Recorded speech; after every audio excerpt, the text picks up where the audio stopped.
Algumas pessoas nos perguntam por que que nós evangélicos não pulamos o carnaval. Afinal de contas, não seria uma atitude de rejeição à própria cultura brasileira, uma maneira discriminatória para com algumas pessoas e assim por diante? Bom, para a gente poder responder isso, tem que olhar um pouquinho a história, né? Qual é a origem do carnaval? De onde vem essa festa e por que que ela é celebrada? Bom, a palavra latina, né, que de onde veio a nossa expressão carnaval, é carnem levare, que significa abster-se da carne.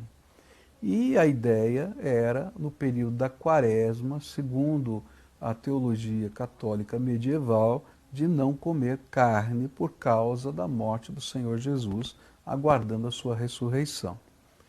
Bom, só que na prática, não é, o carne levare, o carnaval, não era bem assim. Ela incorporou de maneira sincrética algumas coisas que existiam no mundo pagão. Existiam festas no mundo pagão que eram festas das colheitas e especialmente algumas festas dedicadas ao deus Dionísio grego, ou chamado também de Baco pelos romanos, que era o deus brincalhão, o deus do vinho, o deus dos excessos, também conhecido como Momo, não é? Então você lembra que no carnaval a gente entrega a chave da cidade para um rei chamado, né, Rei Momo. De onde veio essa expressão Rei Momo? Veio dessas festas antigas. E como é que elas eram celebradas?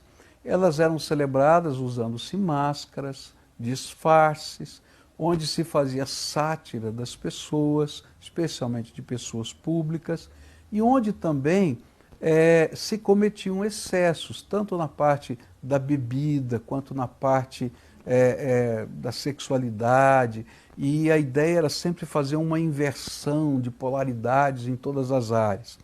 Desde lá do passado, se você olhar, você vai ver que essas festas começaram pagãs, influenciaram o catolicismo medieval e se espalharam pelo mundo.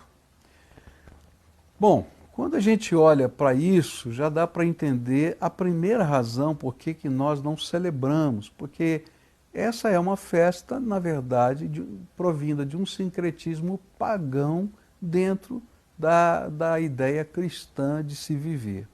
Mas há uma segunda razão. A segunda razão é da palavra de Deus. A palavra de Deus vai nos dizer, lá em Gálatas 5, 19 a 21, o seguinte: as coisas que a natureza humana produz são bem conhecidas. Elas são a imoralidade sexual, a impureza, as ações indecentes, a adoração de ídolos, as feitiçarias, as inimizades, as brigas, as ciumeiras, os excessos de raiva, a ambição egoísta, a desunião, as divisões, as invejas, as bebedeiras, as farras e outras coisas parecidas com essas. Repito o que já disse: os que fazem essas coisas não receberão o reino de Deus. Por isso, a maioria das igrejas evangélicas condena essa festa, por entender que, além de ter sua origem sincrética, ela promove ações que vão contra a palavra de Deus. Então, como é que as igrejas celebram, o que elas fazem nesse período? Então é interessante conhecer um pouquinho da história, né? A maioria das igrejas evangélicas, elas nasceram na cidade do Rio de Janeiro e depois dali se espalharam pelo Brasil. E como na cidade do Rio de Janeiro havia um movimento muito grande de carnaval, muitas dessas igrejas, por estarem no centro da cidade, não conseguiam, no domingo de carnaval, terem as suas celebrações de culto, porque os acessos às igrejas eram comprometidos, não tinha como chegar. E então elas começaram a realizar os chamados retiros de carnaval. Então muitas igrejas evangélicas, desde então, mesmo não estando no Rio de Janeiro, mantiveram uma tradição de, nessa época, aproveitar esses feriados para tempos de retiro espiritual. A nossa igreja mesmo aqui, a Primeira Igreja Batista de Curitiba, tem o seu retiro da família, que acontece todos os anos, nesse período do carnaval, e aí muitas pessoas da igreja vão com suas famílias para desfrutar de um tempo junto com os seus, buscando coisas de Deus, vivendo brincadeiras, coisas alegres, mas também vivendo a sua espiritualidade. Posteriormente, mais ou menos uns 20 anos atrás, houve um sentimento no meio evangélico dizendo assim, puxa vida, por que a gente não trabalha para que essa cultura seja transformada pela palavra de Deus? E aí movimentos de evangelização começaram a surgir durante o carnaval. Ao invés de ir para o retiro, ao invés de ir para esse tempo, né, de separação, por que a gente não invade as ruas com a evangelização? E vários grupos então começaram a sair nas ruas, fazendo evangelismo pessoal, testemunhando do evangelho, nas concentrações onde as pessoas estavam brincando o carnaval. Outros grupos foram ainda mais ousados, criaram blocos que saíam no meio dos desfiles cantando canções cristãs e aproveitando esses momentos para evangelizar, dar testemunho e assim por diante. Bom, você pode imaginar que esses movimentos mais agressivos na evangelização receberam críticas tanto do lado de fora quanto do lado de dentro. Porque do lado de fora diziam, estou querendo roubar a nossa festa. E do lado de dentro está dizendo, o que você está fazendo aí no meio dessa confusão? Né? Mas o interessante é que muita gente veio a se converter.